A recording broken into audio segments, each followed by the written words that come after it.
Have you ever pushed someone away even though a part of you wanted to let them in? For example, in a relationship, they text you, they show interest, they were consistent, but suddenly you lose interest, or you get anxious, or you shut down. This is also called avoidant attachment. You're not broken, you're not dramatic, you're not hard to love. You're just protecting yourself. A lot of us today are walking around with patterns that were meant to keep us safe when we were in a traumatic event, or when we were younger, when we couldn't make up our mind or speak what we actually wanted to say. But since we did not send the right signal to our nervous system, to our body is still operating from that perspective, thinking that we are still in danger. This is why a lot of us are people pleaser, or have low self-esteem, or find it hard to speak up, to set boundary. This used to be me. I grew up with a lot of trauma. Although I knew that growing up was very hard, I didn't understand why I was a people pleaser. I didn't understand why it was so hard for me to speak up. Every time I would try to speak up, my voice, it would hurt, or it would just stop me from speaking up. And I also had low self-esteem. But when I began healing, learning about my childhood, learning about the environment that I grew up in, learning about what I heard, everything made sense and everything shifted. So in this video, I am going to share with you from a trauma perspective why we push away people. Because although it's okay to push away bad people, sometimes we tend to push away people who actually care for us. So I'm going to show you why we do this, and I'm also going to give you the tools that help me deal with this problem and heal this wound. Here's what I've learned so far. So when we grow up in abandonment, inconsistency, or emotional neglect, our nervous system learns one rule: love isn't safe. People leave, so don't get too close. This is why today when someone gets close, even someone good, our body reacts as if danger is coming. This is why we reject them before they get a chance to reject us. This is why we don't like getting attached. This is why we leave before they get a chance to disappoint us. This is not your personality. It is survival. Let me give you an example. So I told you about how I grew up without my parents. But when I finally got a chance to be with my mom, things were really, really, really bad.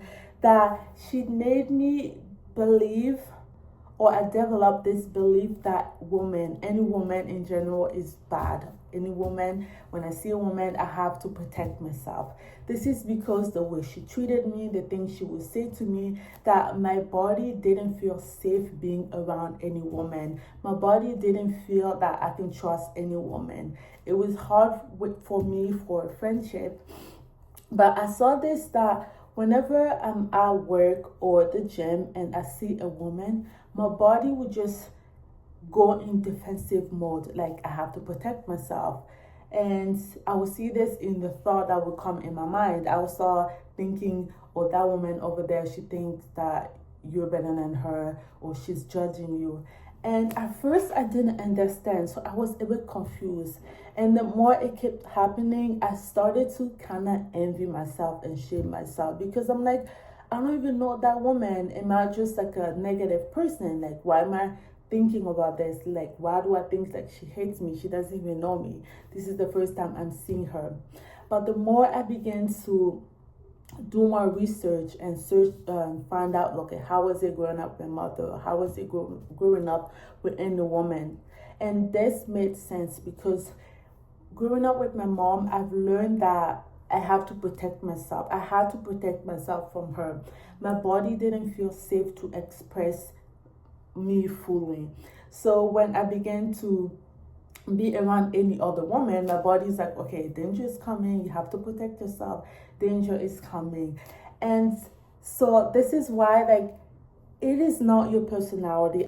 When someone gets close to them, our body goes, The last time we trusted someone, we got hurt.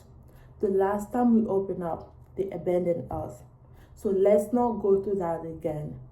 That's why we feel anxious, confused, irritated, overwhelmed, like something is off. This is not us losing interest. It's our body remembering that the last time we were in this situation, this happened. So let's not go through that again.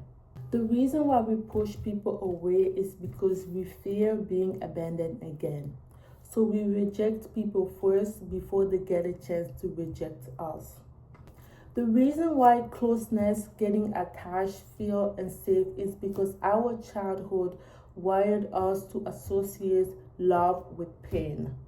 Emotional intimacy feels overwhelming because our body has no blueprint of it. If we did not grow up with peace, with love, when peace and love comes, it's gonna feel weird. Our body's gonna think that we are in danger because we don't know how to act. And the reason why we don't trust our worth and we have low self-esteem is because a part of us believes that if we share the real us, people will leave. For example, me, when I finally got reunited with my mom, I would make a joke, I would dance, I would try to be silly. But she was just so serious, she would just shut me down, tell me that that joke wasn't funny or you shouldn't be dancing while you're doing that. And as a child, when you get those response, it kind of makes you believe that what you're doing is bad, so you shouldn't do it. For me, I started being closed up. It was so hard for me, even with my friend, to share what I was going through. If I got a bad grade at school, my friend would share each other, like they would share what is happening, and me, I would just be there like, it was so hard for me to speak up because deep down I was afraid of getting rejected. Deep down I was afraid of still getting the same response that I was getting with my mom. But this is not our personality. This is not our fault. This is our history. Here are the tools that I use to be able to heal this wound and start pushing away people that actually care for me. The first step is to catch yourself when you start withdrawing, losing interest, or overthinking. In those moments, if you can, just remind your body that this is fear, this is not the truth. Because awareness breaks the automatic pattern. For example, maybe you are in a relationship and things are going great, but all of a sudden you start to lose interest and you want to disappear. In that moment, just remind your body that you are safe, that whatever you're feeling is not the truth. Of course, if there's a reason, if there's a red flag, I am a firm believer that we should leave on the first red flag. But if it's our survival, if it's our nervous system panicking, in that moment, we should remind our body that we are safe, that what is happening, that what we are thinking is not actually what is happening. We are no longer in the past. When we do this over and over again, we are reminding our body that this moment is not the same moment that happened when we were with abusive relationship or abusive parents. We have to keep reminding our body that the past is not the present. The second step, don't run, don't block, don't disappear. Just breathe. Because our body needs time to realize that I am safe. You don't need a big speech to bring this to life. We can start building this with ourselves, with our nervous system. Maybe you have a friend that you really trust. Maybe you can even do it with yourself. I started doing it with myself. I would tell myself, okay, I'm scared. Whenever I see a woman, I feel like I have to defend myself. Whenever I see a woman, I feel like I am in danger. The more I did that, the more that I was able to tell my nervous system what is really happening. Because what often happens is we just dismiss the emotion that we're feeling. But when we dismiss or when we don't feel what we're feeling, it doesn't disappear. It goes in our body and it starts showing up as inflammation, or our body starts getting tight. So we have to communicate with our nervous system. We have to build trust within ourselves. Because when you tell your body, okay, I am scared to do this, I'm scared to get attached because the last time I got attached, this person did me wrong. Or I'm scared to open up because when I open up with my parents, they did this to me. When you do this, your body will start to trust you, and you will start to make decisions from the real you.